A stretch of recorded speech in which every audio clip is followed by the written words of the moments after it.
ظہر کے وقت میں ہم نے حاضری دی ہے۔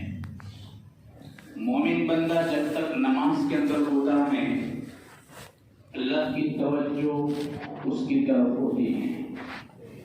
حضرت علی رضی اللہ تعالیٰ عنہ کا فرمان ہے کہ جب مجھے دل میں آتا ہے کہ میں اللہ سے بات کروں تو میں نماز پڑھنے لگتا ہوں۔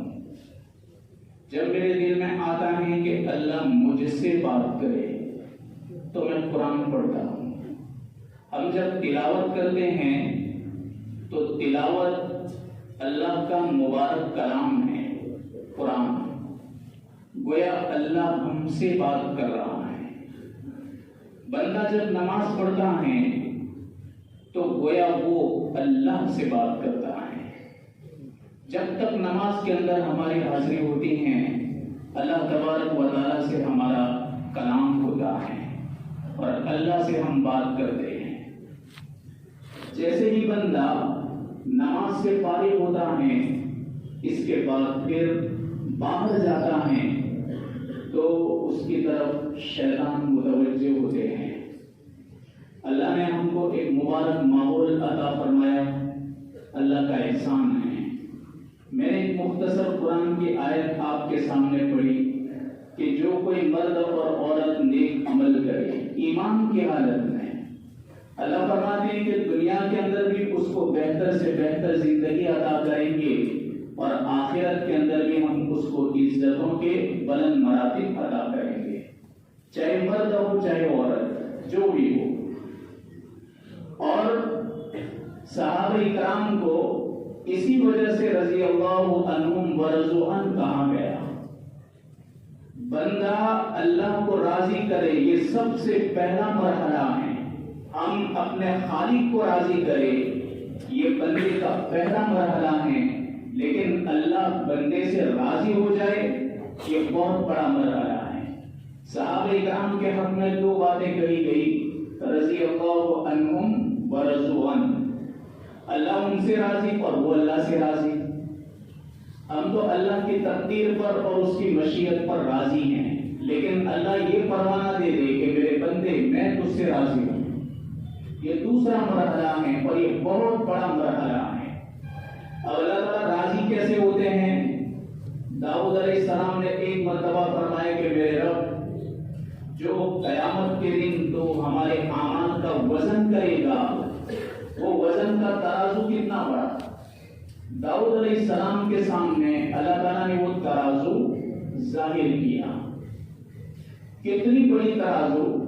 داؤد علیہ السلام دیکھتے ہی بے ہوش ہو گئے، گشی تاری ہو گئی۔ کتنی بڑی ترازو! ترازو کے اندر دو پاسنگ ہوتے ہیں، دو پلڑے ہوتے ہیں، ایک کے اندر پاٹ رکھتے ہیں ایک کے اندر چیز رکھتے ہیں۔ اتنا بڑا ایک پلڑا کہ پوری کائنات اس کے اندر سما سکتی ہے، اتنا بڑا ترازو۔ داؤد علیہ السلام نے جب دیکھا تو بے ہوش ہو گئے، کہنے لگے میرے رب یہ ترازو تو کس طرح بڑھ سکتے ہیں؟ ہماری مختصر زندگی، مختصر نماز، ٹوٹی پھوٹی نماز، ٹوٹی پھوٹی عبادت، اور اتنی عبادت کہ مختصر عبادت کرنے کے بعد عبادت کو محفوظ بھی نہیں کر پاتے۔ ہم نیکیاں بہت کر رہے ہیں لیکن نیکیوں کی حفاظت ہم نہیں کر پاتے۔ اصل یہ نہیں کہ آدمی زیادہ سے زیادہ نیکیاں حاصل کرے اور نیکیاں حاصل کرنے کے بعد اس کی حفاظت کرے۔ ہم نے نیکیاں بڑی محنت سے کمائی، اس میں اپنا وقت لگایا، جان لگائی، پیسے لگائی، سب کچھ لگا کر کے ہم نے نیکیوں کو حاصل کیا، لیکن باہر جا کر کے ایک غیبت کر دی، باہر جا کر کے کسی کے پیٹھ کے پیچھے اس کی برائی کر دی، کسی کے اوپر الزام لگا دیا، کسی کے اوپر انگلی کر دی، میرے بھائی یہ پوری محنت اکارت جاتی ہے۔ نیکیاں کرنا آسان ہے پر نیکی کرنے کے بعد نیکی کی حفاظت کرنا مشکل ہوتا ہے، اور یہ اصل ہے۔ داؤد علیہ السلام نے جب سوال کیا کہ اتنی بڑی ترازو ہم کس طرح عمل سے بھر سکتے ہیں، اللہ نے فرمایا کہ داؤد ترازو سے تو بے ہوش ہو گیا اور تجھے تعجب لگا، اتنی بڑی ترازو ہم ایک کھجور کے ٹکڑے سے بھی بھر دیتے ہیں۔ اللہ کے حبیب نے فرمایا کہ تم اپنے آپ کو جہنم کی آگ سے بچاؤ اگرچہ کھجور کا ٹکڑا دے کر کے کیوں نہ ہو. کھجور کا ٹکڑا داؤد علیہ السلام کو کہا اتنا ٹکڑا بھی اگر اخلاص سے تم نے مجھے راضی کرنے کے لیے دیا تو اس ٹکڑے سے بھی کتنی بڑی ترازو بڑھ جائے گی. اللہ تعالیٰ اس پر کبھی راضی ہو جاتا ہے اور بندے کو رضامندی کا پروانہ دیتا ہے. ایک مرتبہ حضرت معروف کرخی رحمۃ اللہ علیہ دریا کنارے پر چل رہے تھے. شام کا وقت تھا. لوگ ٹہلنے نکلتے ہیں باغات کی طرف, اسی طرح کھیتوں کی طرف. معروف کرخی چل رہے تھے دریا کنارے پر. انہوں نے دیکھا کہ کشتی نوجوانوں کی بھری ہوئی آ رہی ہے. سب نوجوان دوڑ رہے تھے, نشے سے چور تھے. ایک بیچ میں بیٹھا تھا, وہ ڈھول بجا رہا تھا اور باقی سب گا رہے تھے اور ناچ رہے تھے. ایک آدمی معروف کرخی کے پاس سے گزرا, کہنے لگا کہ حضرت یہ لوگ کتنے بے خوف ہیں اور کتنے اترا رہے ہیں کہ دریاؤں کے اندر بھی اللہ کی نافرمانی کر رہے ہیں. زمین کے اوپر تو اللہ کی نافرمانی کر رہے ہیں, دریاؤں کے اندر بھی اللہ کی نافرمانی کر رہے ہیں. معروف کرخی رحمۃ اللہ علیہ نے ان نوجوانوں کی طرف ایک نظر کی, کہنے لگے یا اللہ جس طریقے سے تو نے ان لوگوں کو دنیا کے اندر مسرتیں عطا فرمائی, آخرت کی مسرتوں سے بھی مالا مال فرما. وہ کہنے لگا کہ حضرت میں نے آپ کو ایسا تھوڑی کہا کہ ان کے لیے دعا کرو, آپ تو دعا کر رہے ہو. میں نے یہ کہا کہ یہ لوگ دریاؤں کے اندر اللہ کی نافرمانی کرتے ہیں اور اللہ کے عذاب کو گھیر رہے ہیں اور آپ نے تو دعائیں دی. حضرت معروف کرخی نے فرمایا کہ اگر اللہ اس بات پر راضی ہو گیا کہ ان کو آخرت کی مسرتیں عطا فرمائے تو یقیناً ان کو دنیا کے اندر توبہ کی توفیق نصیب کرے گا.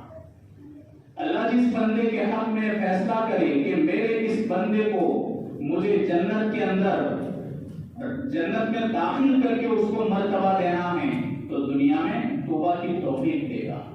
اس کا جنازہ اس وقت تک نہیں اٹھے گا جب تک کہ وہ سچی پکی توبہ نہ کر لے.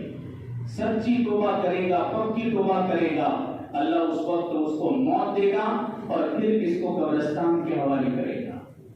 حضرت نے فرمایا کہ اللہ جیسے یہ ناچ رہے ہیں, لگ رہا ہے کہ خوش ہیں, تو دنیا کے اندر جس طرح ان کو خوشی عطا فرمائی آخرت کے اندر بھی بہتر خوشی عطا فرما. یہ اللہ کی رضا. لیکن میرے بھائیوں, یہی مومن بندہ اللہ کو راضی کرنے کے بجائے جس وقت اس کی ناراضگی والے کام کرنے لگتا ہے تو پھر اللہ کی توجہ ہٹتی ہے. حضرت مولانا یوسف رحمۃ اللہ علیہ اتنے بڑے آدمی اتنے بڑے آدمی کہ 20 سال کی عمر میں, علماء جانتے ہیں 20 سال کی عمر میں انہوں نے حدیث کی مشکل کتاب تحاوی شریف اس کی شرح لکھی امانی الاخبار. 20 سال کی عمر کیا ہوتی ہے؟ ہمارے 20 سال کے لڑکے کو تو بولنے کی تمیز نہیں ہوتی, اور اس کے لڑکے حضرت مولانا الیاس رحمۃ اللہ علیہ کے صاحبزادے کبھی اپنے والد سے بھی کچھ کاموں کے اندر یہ مخالفت کر دیتے تھے. وہ فرماتے ہیں کہ تم میرے نبی کے نمونے پر بننا شروع ہو جاؤ. اکثر اجتماعات کے اندر وہ فرماتے کہ تم میرے نبی کے نمونے پر بننا شروع ہو جاؤ. اللہ تبارک و تعالی جتنے بھی تمہارے بننے کے لیے رکاوٹیں پیدا کریں گے اللہ تعالیٰ ان کو اس طرح چھیل دے گا جس طریقے سے انڈے سے چھلکے کو اتار دیا جاتا ہے.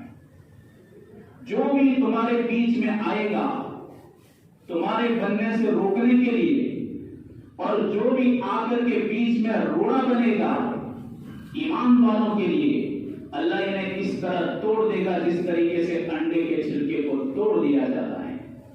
اور آپ فرماتے کہ لوگوں, جن طاقتوں کو اور جن حکومتوں کو اور جن لوگوں کو تم مضبوط سمجھتے ہو, میرے رب کی قسم ان کے حیثیت اللہ کے نزدیک مکڑی کے جالے سے زیادہ نہیں ہے.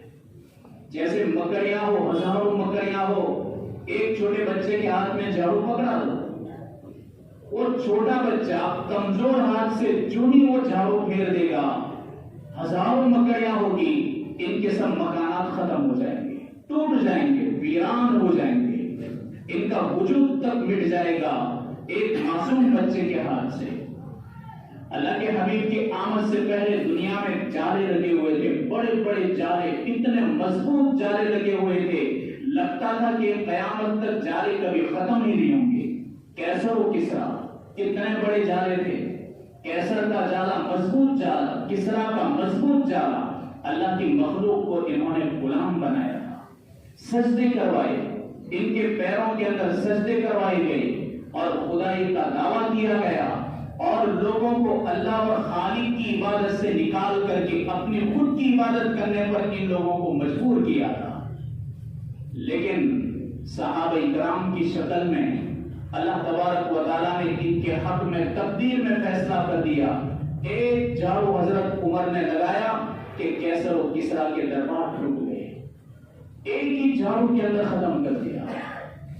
آپ نے فرمایا کہ جو عذاب اللہ کی نافرمانیوں کی وجہ سے آنے والا ہوگا، یہ بات سننے کے قابل ہیں، جو عذاب اللہ کی نافرمانیوں کی وجہ سے آنے والا ہوگا، اس عذاب کو کوئی دنیا مل کر کے ٹال نہیں سکتی، روک نہیں سکتی، مجبور ہو جائیں گے، گھٹنے ٹیک دیں گے۔ جو عذاب اللہ کی نافرمانیوں کی وجہ سے آنے والا ہوگا، ہم دعائیں کرتے ہیں پر دعائیں کبھی رنگ لاتی نہیں تھے۔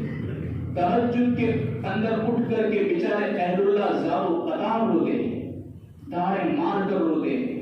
کتنی ایسی نیک خواتین ہیں، نیک مائیں اور بہنیں ہیں جو راتوں کو اٹھ کر کے گرم گرم آنسو بہاتی ہیں اپنی آنکھوں سے، اور کتنے ایسے بڑے بوڑھے ہیں ہمارے کہ جو راتوں کو اٹھ کر کے امت کے لیے جاگتے ہیں اور ان کے لیے دعائیں کرتے ہیں، پر مصیبتیں ٹلتی نظر نہیں آتی۔ کیوں؟ یہ عذاب آتا ہے اللہ کی عام نافرمانی کی وجہ سے۔ جب ایمان والا اور اللہ کا نافرمان، ان دونوں کے درمیان کوئی فرق نہیں رہتا، وہ بھی اللہ کی نافرمانی کرنے میں جو کام کرتے ہیں وہی کام ایمان والا بھی کرتا ہے، جو کام غیر کرتے ہیں وہی کام یہ بھی کر رہے ہیں۔ جن رسموں کے اوپر غیر اللہ کی نافرمانی کرتے ہوئے چل رہے ہیں وہی رسمیں تو ہم بھی اپنا رہے ہیں، اور جن رسموں کے ذریعے وہ تو اللہ تعالیٰ نے ان کا مقام یہاں دنیا میں تو جنت کی حیثیت سے رکھا، پوچھ تو ہماری ہوگی اور انقلاب تو ہماری وجہ سے آئے گا، حالات ہماری وجہ سے آئیں گے، حالات ہماری وجہ سے بدلیں گے۔ اللہ نے ان کے حق میں تو کہا اولئک کالانعام بل هم اضل، یہ تو جانور ہے، جانور ہیں، یہ تو جانور سے بھی کئی گزرے ہیں۔ حالات جو بھی کبھی سخت حالات ہوتے ہیں وہ ہمارے اعمال پر، حالات نرم پڑتے ہیں ہمارے اعمال پر، اور حکمرانوں کا سخت ہونا ہمارے اعمال پر، ان کا نرم دل ہونا ہمارے اعمال پر، اللہ کی مدد کا آنا ہمارے اعمال پر، اللہ کا ناراض ہونا یہ ہمارے اعمال پر ہوتا ہے۔ تو حضرت جی فرماتے کہ جو عذاب اللہ کی نافرمانی کی وجہ سے آنے والا ہوگا، بے حیائی اور بے شرمی کی وجہ سے آنے والا ہوگا، پوری دنیا مل کر کے اس عذاب کو ٹال نہیں سکتی اور وہ عذاب بڑھتا جائے گا۔ افسوس کی بات ہے، بہت دکھ ہوتا ہے، ہمارے بڑے بوڑھے بیٹھے ہیں ماشاءاللہ بڑی عمر کے، میں تو وہاں بھی کہتا ہوں گودرا میں بھی، کہ ان کے زمانے میں جب ان کی جوانی تھی تو شراب کا بولنا یہ لوگ گناہ سمجھتے تھے، بولنا کہ شراب کو زبان پر لایا جاتا ہے اور دارو کا لفظ زبان پر لیا جاتا ہے، اتنی حیا اور شرم تھی۔ علم بہت کم تھا، بہت علم کم تھا، لیکن علم کی کمی کے باوجود ان کے اندر اتنی حیا اور شرم تھی کہ اس لفظ کو بولنا بھی وہ گوارا نہیں کرتے تھے۔ آج ہماری نئی نسل کو آپ دیکھو، ادھر بھی ہم تو سب ایک ہی بلڈ ہیں اور ہم سب آپس میں بھائی بھائی ہیں، ہمارے باپ دادی ایک ہیں، ہماری دادیاں ایک ہیں، ہماری نانیاں ایک ہیں۔ آج کی نسل کے اندر آپ دیکھو کہ جو طور و طریق نصرانیوں نے اپنا رکھے ہیں وہی طور و طریق آج وہ اپناتے ہیں اور اس کے اوپر خوش ہو رہے ہیں۔ کتنی بے حیائی، برتھ سمجھے آپ دیکھو کیا یہ اسلام کا طریقہ ہے کہ کسی کی پیدائش کا دن منانا؟ اللہ کے حبیب جب پیدا ہوئے، آپ دنیا سے رخصت ہوئے، صحابہ اکرام نے کبھی بھی اس قسم کا کوئی عمل نہیں کیا۔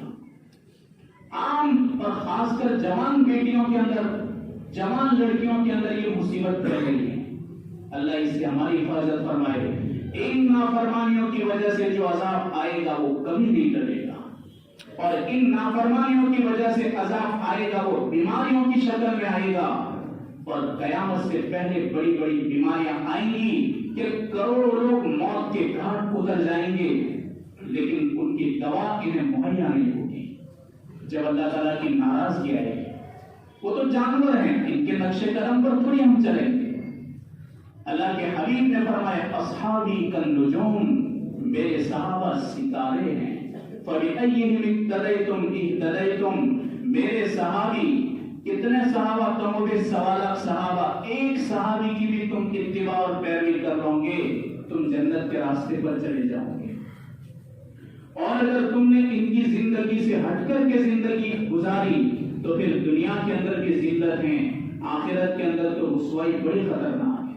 دنیا کی ذلتیں ختم ہو جاتی ہیں، آدمی زندہ رہتا ہے وہیں تک ذلت ہوتی ہے، لوگ بھول جاتے ہیں۔ بڑا بدنام آدمی ہو لیکن 1-2 سال گزرے کہ اس کا نام بھی کوئی نہیں لے گا، یہ دنیا کی ذلت ہے۔ اور آخرت کی ذلت انبیاء کے سامنے ہوگی، فرشتوں کے سامنے ہوگی۔ میرے بھائیوں، اس پر کنٹرول کرنے کی بہت ضرورت ہے۔ یہاں تو الحمدللہ کام کرنے والے بھی لوگ ہیں، اگر اس قسم کے حرکتوں کو ابھی سے روک دیا گیا تو انشاءاللہ آنے والی نسلوں کو ان نسلوں سے نفرت ہو جائے گی، نفرت ہوگی۔ باقی آپ تو بہت اچھی طرح جانتے ہیں، مارکیٹ کے اندر چلت پھرت کرنے والے لوگ ہیں اور سمجھدار لوگ ہیں، اس کے اثرات کتنے خطرناک ظاہر ہوتے ہیں۔ یہ اللہ کی نافرمانی، بے حیائی سے جلدی عذاب آتا ہے۔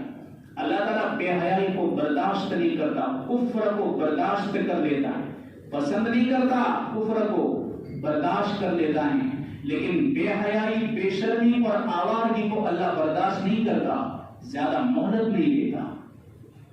تو اللہ کی رضا اگر ہم کو نصیب ہو گئی تو میرے بھائیوں ہمارے لیے عزتیں ہیں۔ ایک مرتبہ ایک بزرگ، ان کا انتقال ہوا، ان کے مریدین میں سے ان کو خواب میں دیکھ کر پوچھا کہ اللہ کے دربار میں آپ کے ساتھ کیا معاملہ ہوا؟ کہا کہ مجھے تو پوچھا گیا کہ میرے بندے آج میرے دربار میں تم کس عمل کے بل بوتے پر آئے ہو؟ وہ فرماتے ہیں کہ میں نے بہت سوچا کہ میں اپنی تلاوت کو پیش کروں، ذکر کو پیش کروں، روزوں کو پیش کروں، نماز کو پیش کروں، تہجد کو پیش کروں، لیکن میری ہمت نہیں ہوئی کہ میں کس عمل کو پیش کروں۔ میں نے کم سے کم یہ سوچا کہ چلو اس کے اندر تو کہیں ریاکاری ہو سکتی ہے، کہیں نہ کوئی خامی ہو سکتی ہے، لیکن اللہ ایک ہے، اس میں تو میں نے کبھی شک نہیں کیا۔ تو کم سے کم یہ تو کہوں میرے رب کو کہ میرے پروردگار میں توحید لے کر آیا۔ ہمارا تو بچہ توحید کا پرستار ہے، چھوٹا معصوم بچہ ہے، مدرسے کے اندر پڑھتا ہے، اشہد ان لا الہ الا اللہ، پتہ نہیں اللہ کی قدرت، لیکن اس کا دل کہتا ہے، معصوم دل، معصوم زبان، اس کا دل تو پوری سلیٹ کی طرح ہے، لیکن وہ کہتا ہے میں گواہی دیتا ہوں کہ اللہ کے سوا کوئی معبود نہیں۔ چھوٹا بچہ کہتا ہے، اور میں گواہی دیتا ہوں کہ حضرت محمد صلی اللہ علیہ وسلم اللہ کے بندے اور اس کے رسول ہیں۔ انہوں نے کہا کہ میرے رب، میرے خالق، میں صرف توحید لے کر آیا ہوں، یعنی ایک اللہ سے ہوتا ہے، یہ عقیدہ لے کر آیا۔ تو اللہ نے کیا فرمایا؟ اچھا تم یہ عقیدہ لے کر آئے ہو تو اما تذکر لیلۃ اللبن، دودھ والی رات کے بارے میں تمہیں کچھ پتا نہیں ہے؟ وہ بزرگ چپ چاپ کھڑے رہے، کہاں دودھ والی رات تو معلوم نہیں، کہا ایک رات تم نے دودھ پیا تھا، اچانک دودھ کی وجہ سے اسی دن اسی رات کو تمہارے پیٹ کے اندر درد ہو گیا، پھر درد تم برداشت نہیں کر سکے، تم بستر پر کروٹیں بدل رہے تھے، ایک آپ کے ملنے والے آئے, آپ کو پوچھا کہ حضرت کیا ہو رہا ہے, تم نے کیا کہا؟ پیٹ میں درد ہے. برابر, ابھی میں یاد نہیں آ رہا. اچھا, اس نے پوچھا کہ پیٹ میں درد کیوں ہو رہا ہے, تم نے کیا کہا تھا؟ دودھ کی وجہ سے ہو رہا ہے. کہا ہاں برابر, میں نے دودھ پیا تھا, اس رات کو میرے پیٹ میں درد ہوا. اور پوچھنے والے نے پوچھا تو میں نے کہا تھا کہ پیٹ میں درد کیوں ہوا؟ دودھ پیا. میں پیتا نہیں, عادت نہیں, لیکن پی لیا اس لیے درد ہوا. تو کون سی توحید لے کر آئے ہو؟ تم تو کہہ رہے تھے کہ دودھ سے درد ہوا, تم کہتے ہو کہ ایک اللہ کی ذات سے ہوتا ہے, تو تم نے تو دودھ کا نام لیا. تو گھبرا گئے کہ یا اللہ, تو یہ تو توحید میں بھی مسٹیک ہو گئی. میں سوچ رہا تھا نماز میں مسٹیک ہوگی, روزے میں ہوگی, دوسری عبادتوں کے اندر ہوگی, لیکن یہ تو توحید کے اندر بھی بھول آ گئی. کہا کہ میرے بندے گھبرائے مت, تمہارے لیے جنت کا فیصلہ تو کر دیا ہے, پر پوچھ تو کھڑا کس عمل پر؟ کہا یا اللہ کس عمل پر؟ کہا ٹھنڈی کے زمانے میں, یاد کرو ٹھنڈی کے زمانے میں تم مسجد جا رہے تھے, راستے میں تم نے ایک چھوٹی بلی دیکھی جو ٹھنڈی سے سسک رہی تھی. تم کو رحم آیا, تم نے اس بچے کو اٹھا لیا, تم گھر لے کر آئے, تھوڑی آگ روشن کی, اس کو تھوڑا تپایا, اس کے اوپر کپڑا ڈال دیا. جب اس کی جان میں جان آ گئی تو بلی بھاگ گئی. معلوم ہے؟ ہاں معلوم ہے. اس عمل کے بل بوتے پر آج میں تمہارے لیے جنت کا فیصلہ کر رہا ہوں. یہ اللہ کی رضا, اللہ تبارک و تعالیٰ بندے کے کسی عمل پر رضا کا اظہار کر دے تو میرے بھائی اور دنیا اور آخرت کی کامیابی ہمارے لیے. اور کسی عمل کے اوپر اللہ ناراض ہو جائے. بعض عمل تو ایسے ہوتے ہیں کہ کھلم کھلا اللہ سے لڑائی ہوتی ہے, اور اللہ سے لڑنے والا کبھی جیت سکتا ہے. یہ تو عقل بڑی کہ بھینس ایسا سوال ہو گیا. آپ کو کوئی پوچھے کہ بھائی عقل بڑی کہ بھینس, تو تھوڑی کہیں گے عقل بڑی, ایسا تھوڑی کہیں گے.